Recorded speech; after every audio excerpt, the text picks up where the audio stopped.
Hello बच्चों, तो ये हमारी मूविंग चार्जेस एंड मैग्नेटिज्म के बिटसैट की डाउट क्लास है। तो हम लोग उल्टी तरफ चल रहे हैं। क्वेश्चन नंबर 20 और 19 से स्टार्ट करना है। तो क्वेश्चन नंबर 20 में कह रहे हैं कि a particle is moving with a velocity v is equal to i plus 3j and it produces an electric field at a point given by e is equal to 2k। It will produce magnetic field at that point equal to all quantities are in SI unit. ठीक है, तो इसमें बेटा क्या हो जा रहा है, इलेक्ट्रिक फील्ड जो है वो 9 into 10⁻⁹ into q by r square है। यहां तक तो कोई दिक्कत नहीं है। हाँ नहीं। ठीक है, नहीं सर। अब अगर हम बायोट सावर्ट लॉ देखें तो magnetic field is equal to mu not upon 4 pi यानी कि 10⁻⁷ into i d l upon r square है। ठीक है, अब जी अगर मेरे पास पॉइंट चार्ज है तो मैं इस आई डी एल को आई की जगह पर D Q by D T type की चीज लिख सकता हूं। ठीक है, और dl को v dt लिख सकता हूं।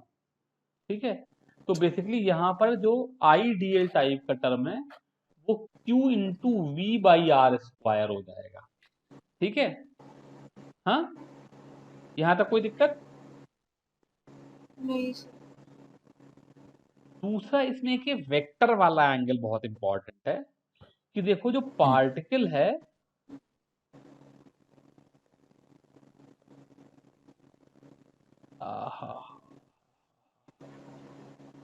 पार्टिकल की जो वेलोसिटी वेक्टर है वो 2i आई प्लस सी जे है। सॉरी, क्या कर रहा हूं, जो वेलोसिटी वेक्टर है ये आई प्लस सी जे हो गया। और जहां पर इलेक्ट्रिक फील्ड बना रहा है वो इलेक्ट्रिक फील्ड के कैप दिशा में है। ठीक है, तो तुमको मालूम है जो इलेक्ट्रिक फील्ड का वेक्टर होगा वो रेडियली आउटवर्ड ही होगा। इसका मतलब वेलोसिटी वेक्टर और रेडियस वेक्टर के बीच का एंगल 90 डिग्री है। ठीक है,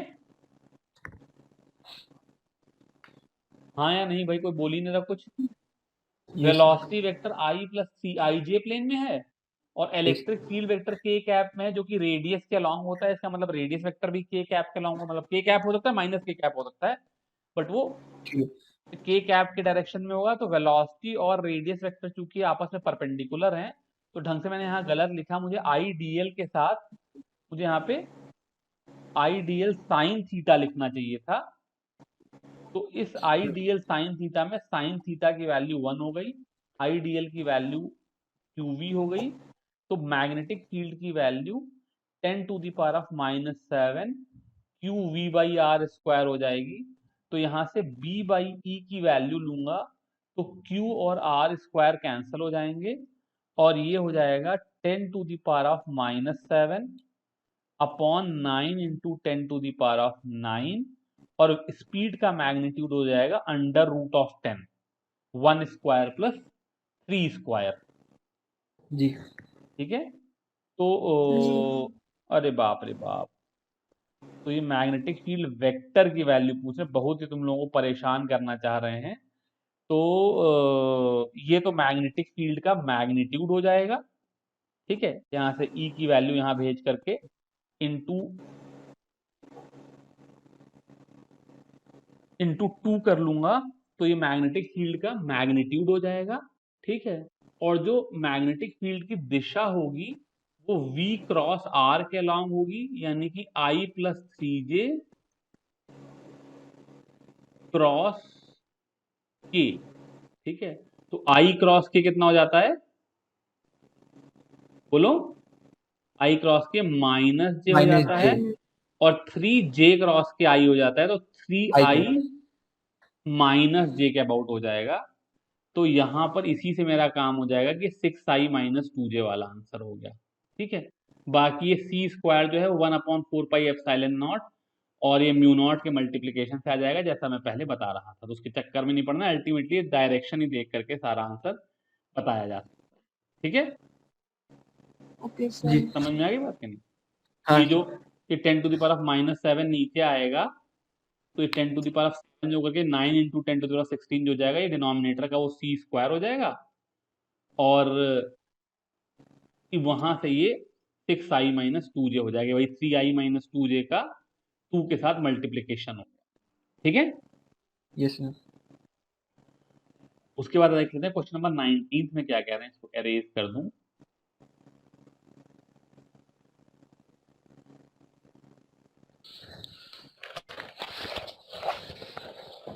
क्वेश्चन नंबर 19 में कह रहे हैं a circular loop of radius 3 centimetre lies, थोड़ा सा बड़ा कर लूं मैं इसको।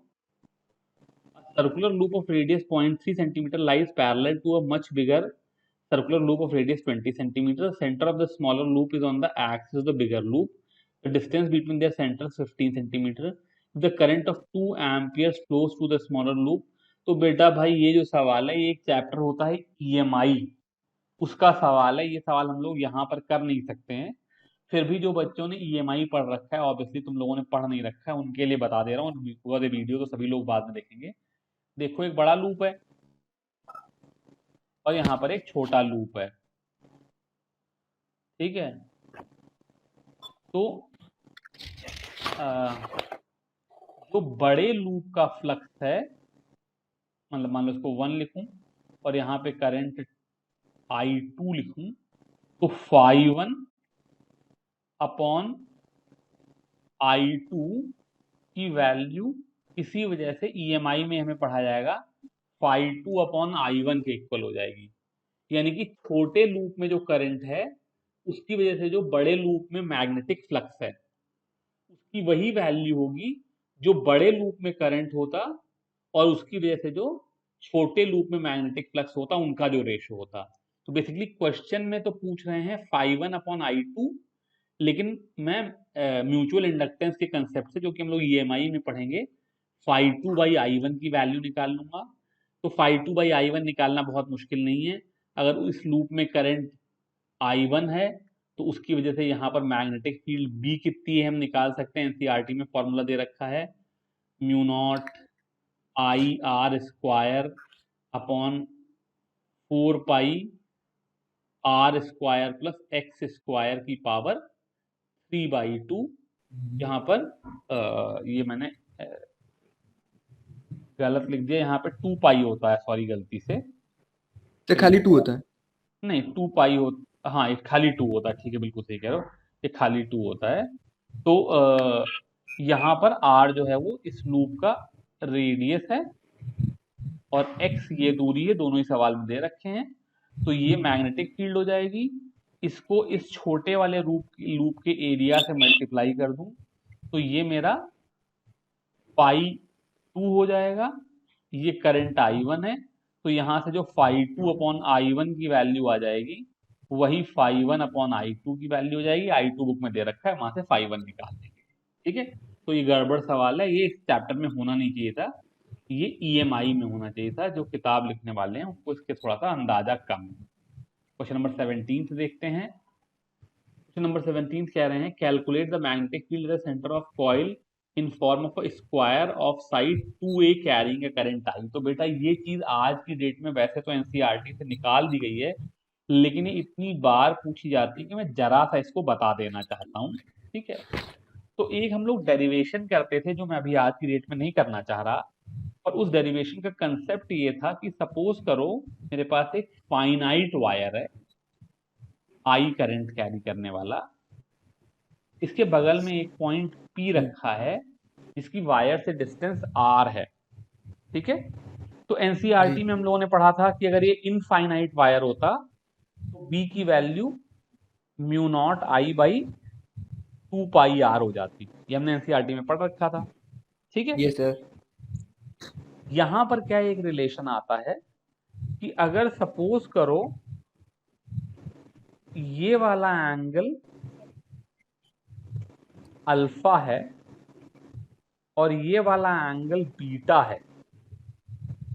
ठीक है, तो B की वैल्यू आ जाती है mu not I by 4 pi R sine sine theta alpha plus sine beta. ठीक है, ये रिजल्ट मेरा कहाँ से आया, ये इंटीग्रेशन करके आता है, पर उसके चक्कर में मत पड़ना, ये रिजल्ट फिलहाल हमने निकाल लिया। ऑब्वियसली इसको याद रखने का तरीका ये है कि अगर मान लो ये वायर इनफाइनाइट होता तो अल्फा और बीटा दोनों ही 90 हो जाते, और इनफाइनाइट वायर की वजह से साइन अल्फा साइन बीटा की वैल्यू 1 हो जाती, तो 1 + 1 2 जो है वो 4 पाई r को कैंसिल करके यही वाला रिजल्ट दे देता है। यहाँ तक कोई दिक्कत है? हाँ नहीं। ठीक है। अब अगर हम इस चीज को टेकन फॉर ग्रांटेड मान लें, मतलब इस रिजल्ट को अप्लाई कर लें अपने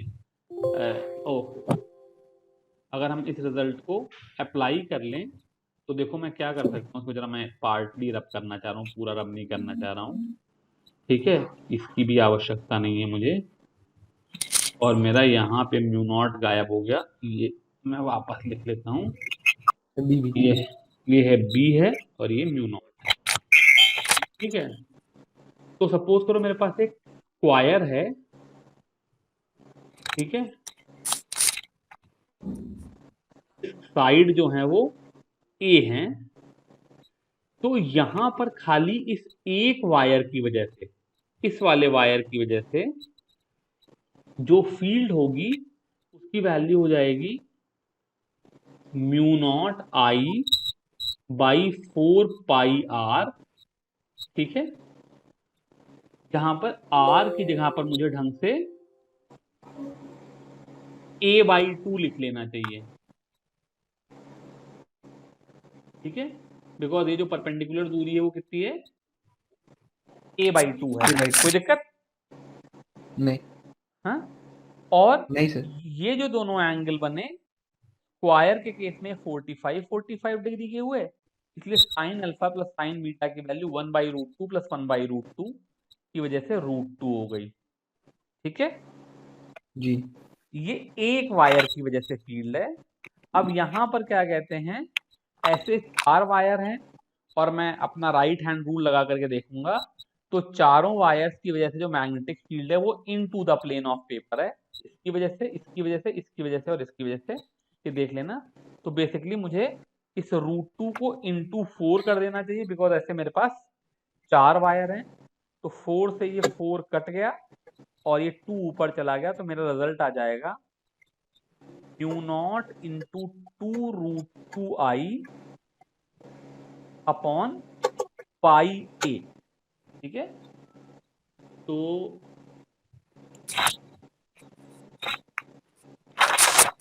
इन्होंने भैया क्या कर दिया कि जो साइड ऑफ द स्क्वायर है उसको जबरदस्ती 2a ले लिया, तो यहाँ पे डिनोमिनेटर में मेरे पास a की जगह पे 2a आ जाएगा, तो इस 2 से ये 2 कट जाएगा, तो ये √2 mu not I upon pi ये मेरा आंसर आ गया, 17 का आंसर बी आ गया। ठीक है, तो ये इस स्पेशल रिजल्ट से आ जाएगा, जो कि हम लोग अब डेराइव नहीं करते, लेकिन अगर अगर कहीं पर सवाल आ जाए, क्योंकि आ जाता है काफी फ्रीक्वेंटली, मतलब अब आना तो नहीं चाहिए लेकिन पीछे आ जाता था, इसलिए मैंने बता दिया तुमको। हाँ सर बेटा। हाँ, सर ये बोर्ड में पूछा जाता है इसका डेरिवेशन? नहीं पूछा, एनसीईआरटी से हटा दिया गया ना, तो ढंग से पूछा तो कहीं नहीं जाना चाहिए। ठीक है, सर और इसको सर निकालने के लिए इंटीग्रेशन की जरूरत जैसी पड़ती है, वो तो बायो वाले बच्चों के लिए बिल्कुल भी आवश्यकता नहीं है।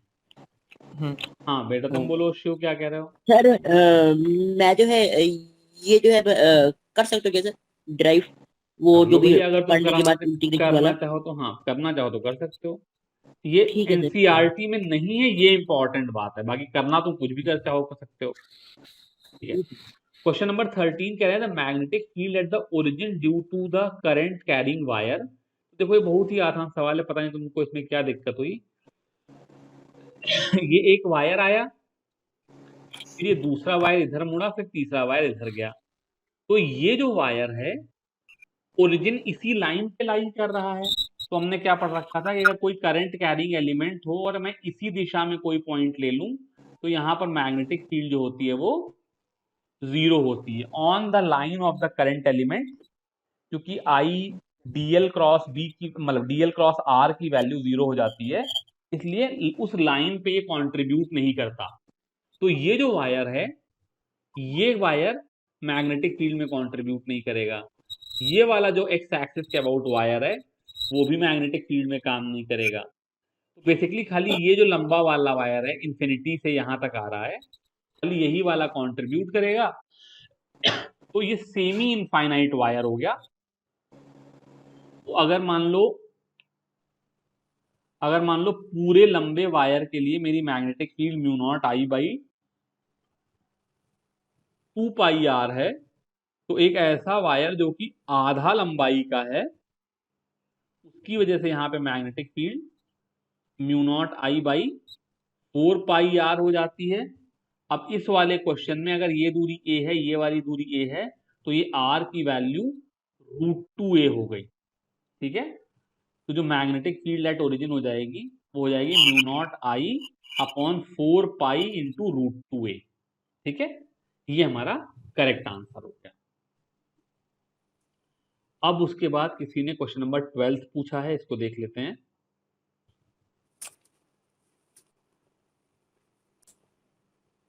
क्वेश्चन नंबर 12 कह रहे हैं study current setup in a cubic network compose of wires of equal resistance and length है, what is the magnetic field the centre P due. अरे बाप रे, वो तो बहुत आसान सा सवाल है।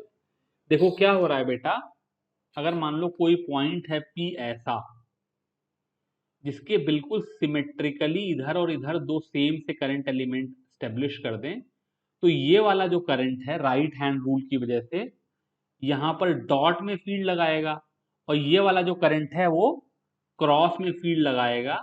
तो दो वायर जो कि पैरेलल करंट कैरी कर रहे होते हैं, उनके सेंटर पे फील्ड जीरो हो जाती है।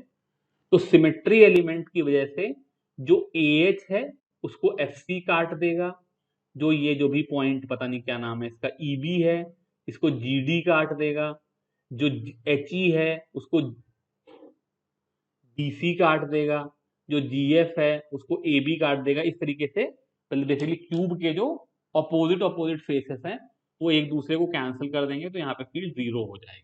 ठीक है, इक्वल करंट की वजह से ना। क्योंकि हाँ वो सिमेट्री है ना, कि हमने करंट इलेक्ट्रिसिटी में पढ़ा था कि अगर यहाँ से करंट आई जा रहा है तो ए एच एच जी और जीई इसमें आई बाई 3 हो जाता है, उसके बाद फिर ई आई बी बाई 6। इनमें आई बाई 6 हो जाता है, और फिर वापस बी सी डी सी और एफ सी में वापस आई बाई 3 हो जाता है। तो मान लो मैं ए एच को देखूं तो इसमें आई बाई 3 है, तो बाई सिमेट्री एफ सी में भी आई बाई 3 है, तो इन ये दोनों आपस में एक दूसरे को कैंसिल कर देंगे, ऐसे ही सारे कैंसिल कर देंगे, उसका आंसर जीरो हो जाएगा। जीरो। ठीक है, तो ये थोड़ा सा जो करंट इलेक्ट्रिसिटी वाला चैप्टर में सवाल था उसको यूज करके और इस कंसेप्ट को यूज करके कि दो पैरेलल करंट कैरिंग वायर के बीच में मैग्नेटिक फील्ड जीरो हो जाती है, उससे ये आंसर आ जाता है। क्वेश्चन नंबर 5 देख लेते हैं। क्वेश्चन नंबर 5 में कह रहे हैं long wire along z axis carrying the current I in the negative z direction, the magnetic field vector at a point having coordinate x comma y in the z is equal to 0 plane। तो भाई infinite wire है तो magnetic field की value देखो, जो current है, मतलब suppose करो मैं ये एक्स एक्सिस बना लूं, ये वाई एक्सिस बना लूं, तो z एक्सिस जो है वो out of the plane of the paper है, इसलिए मेरा करंट जो है वो क्रॉस है, ये into the plane of paper हो जाएगा, बिकॉज वो माइनस z एक्सिस के अबाउट है। ठीक है, यहां तक कोई दिक्कत, नेगेटिव z डायरेक्शन। अब अगर मैं x कॉमा वाई ये पॉइंट लू कोई,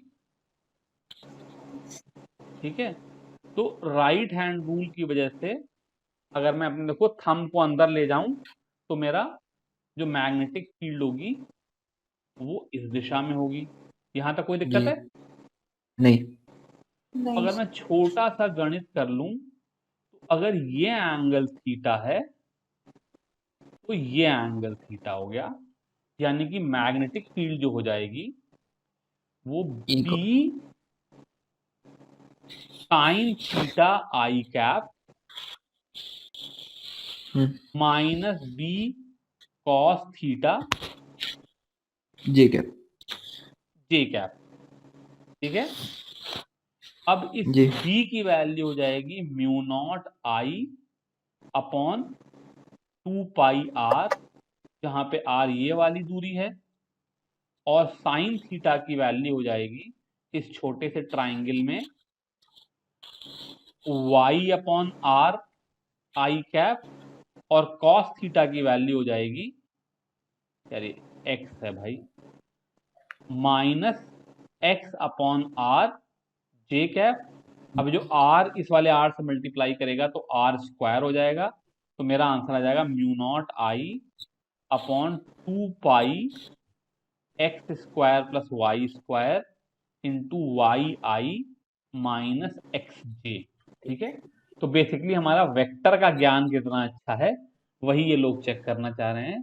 तो ये वाई आई minus x J upon X square plus R square और mu not I by 2 pi, ये वाला टर्म तो सामने। ठीक है, तो फॉर्मूले सारे आइडेंटिकल ही हैं, उसकी दिशा क्या है यही हमको देखनी है। ठीक है, डायरेक्शन वेक्टर जो है वो देखना है। तो बेसिकली वेक्टर का सवाल हो गया, क्या तुम क्रॉस प्रोडक्ट को समझ पाते हो कि नहीं। ठीक है, जी अब ये दिशा वैसे भी बहुत आसानी से देखी जा सकती थी, बिकॉज तुम्हें मालूम है मैग्नेटिक फील्ड का डायरेक्शन डीएल क्रॉस आर की तरफ होता है। ठीक है, हम्म, इस सवाल में मेरा डीएल वेक्टर माइनस के कैप है और R vector something i plus something j type का है, to be precise x i plus y j है। तो के क्रॉस आई कितना हो गया, minus j minus plus j. मतलब के क्रॉस आई जे हो जाता है, तो माइनस के क्रॉस आई की वजह से ये माइनस जे हो गया और इसके सामने एक्स लग गया, ये वाला टर्म। और के क्रॉस जे जो होता है वो माइनस आई होता है, लेकिन वो इस माइनस साइन के साथ मिलकर के प्लस आई हो गया, तो वाई आई वाला टर्म हो गया ये वाला। बाकी सारी तो सारे सवाल में सेम है, तो वैसे भी निकाल सकते थे, इतना लंबा डिलीट करने की जरूरत नहीं थी, बिकॉज सारे आंसर आइडेंटिकल ही थे, खाली दिशा ही निकालनी थी। ठीक है, क्वेश्चन नंबर 5 के बाद क्वेश्चन नंबर 3 पे आ जाते हैं।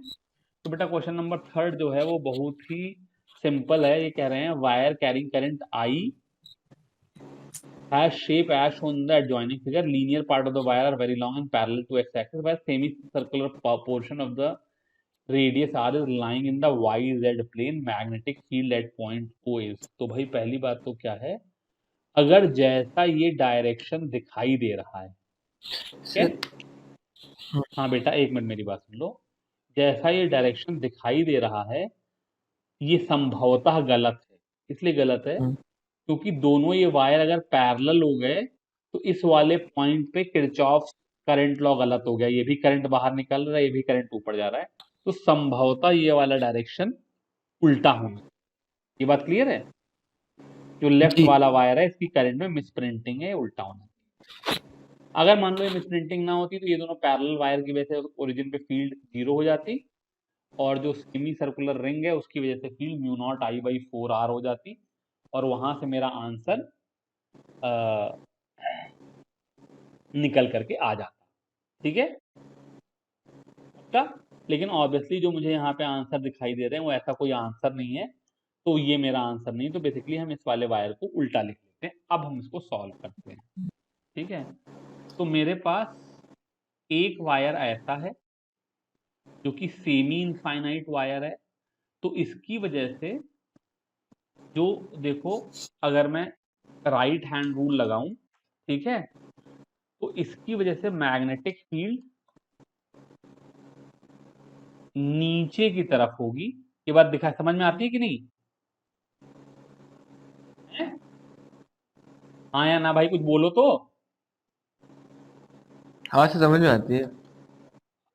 यशी अरूप क्या वो हो रहा है,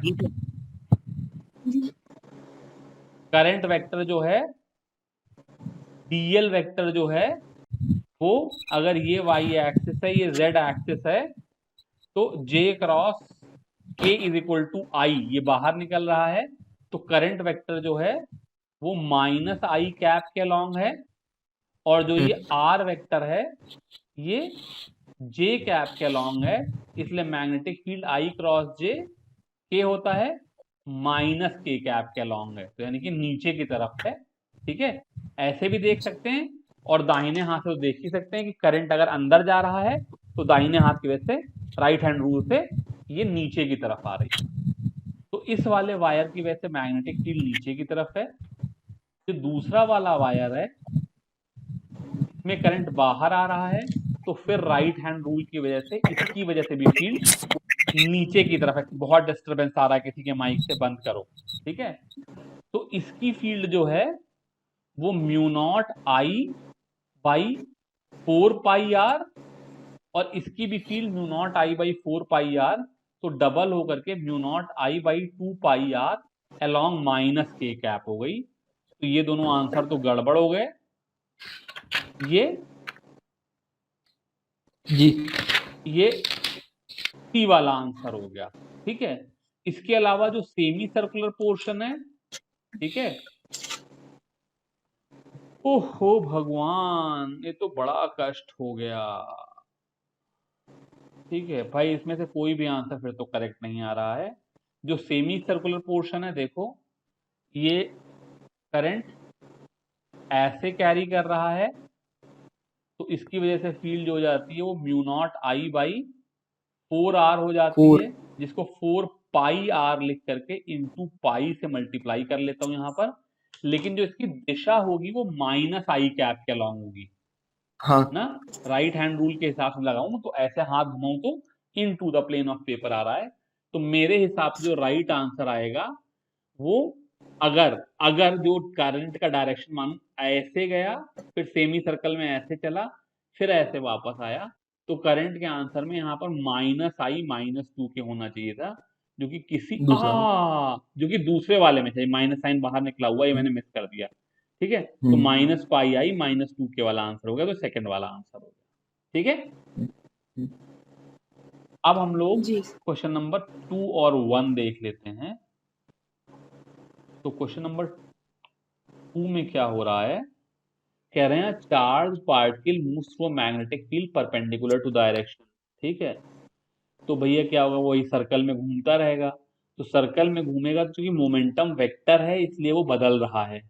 ठीक है, और काइनेटिक एनर्जी चूंकि हाफ एम वी स्क्वायर है, वेलोसिटी का डायरेक्शन तो बदल रहा है लेकिन मैग्नीट्यूड तो चेंज नहीं हो रहा है, इसलिए काइनेटिक एनर्जी कांस्टेंट है। वैसे मैं तुमको बताता था कि मैग्नेटिक फोर्स से कभी काइनेटिक एनर्जी बदल नहीं सकती, बिकॉज जी वो वर्कलेस फोर्स है। ठीक है, तो work done kinetic 0 energy is constant, momentum changes but kinetic energy is constant. ये सेकंड वाला आंसर हो जाएगा। क्वेश्चन नंबर 1 में कह रहे हैं two very long straight parallel wires carry a steady current i and minus i, मतलब anti parallel है।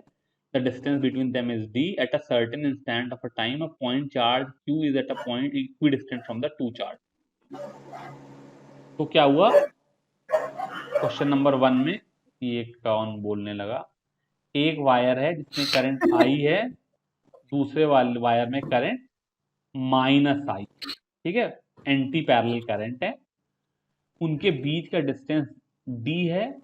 Eight a certain instant of time a point charge q is at a point equidistant from to wires. तो जो q है वो यहां रखा है, दोनों का डिस्टेंस d/2 है। ठीक है, तो देखो राइट हैंड रूल की वजह से यहां पर जो मैग्नेटिक फील्ड होगी वो दोनों नीचे वायर्स की into the plane of the paper हो जाएगी। ठीक है, जी ये magnetic field into the plane of paper हो जाएगा, और क्योंकि दोनों ऐड कर रहे हैं इसलिए mu not I by 2 pi d/2 का डबल हो जाएगी। हम्म ठीक है, तो ये basically B mu not into 2i upon pi d हो जाएगी मैग्नेटिक फील्ड। आईडी ठीक है, अब ये कह रहे हैं if it's instantaneous velocity is perpendicular to this plane, ओए होए होए होए होए, तब तो भैया मैग्नेटिक फोर्स जीरो ही हो गया, 0 हो जाएंगे क्योंकि मैग्नेटिक फील्ड भी परपेंडिकुलर टू द प्लेन है, वेलोसिटी भी परपेंडिकुलर टू द प्लेन है, तो v क्रॉस b की वैल्यू जीरो हो गई, इसलिए यहाँ पर आंसर जीरो आ गया, हमको 0 निकालने की फील्ड की कोई जरूरत ही नहीं है। ठीक है, इसके साथ हमारे ये मैग्नेटिज्म, ये मूविंग चार्जेस एंड मैग्नेटिज्म वाले चैप्टर के ये बिट सैट के डाउट खत्म हो गए। अभी के लिए इतना ही, थैंक यू वेरी मच।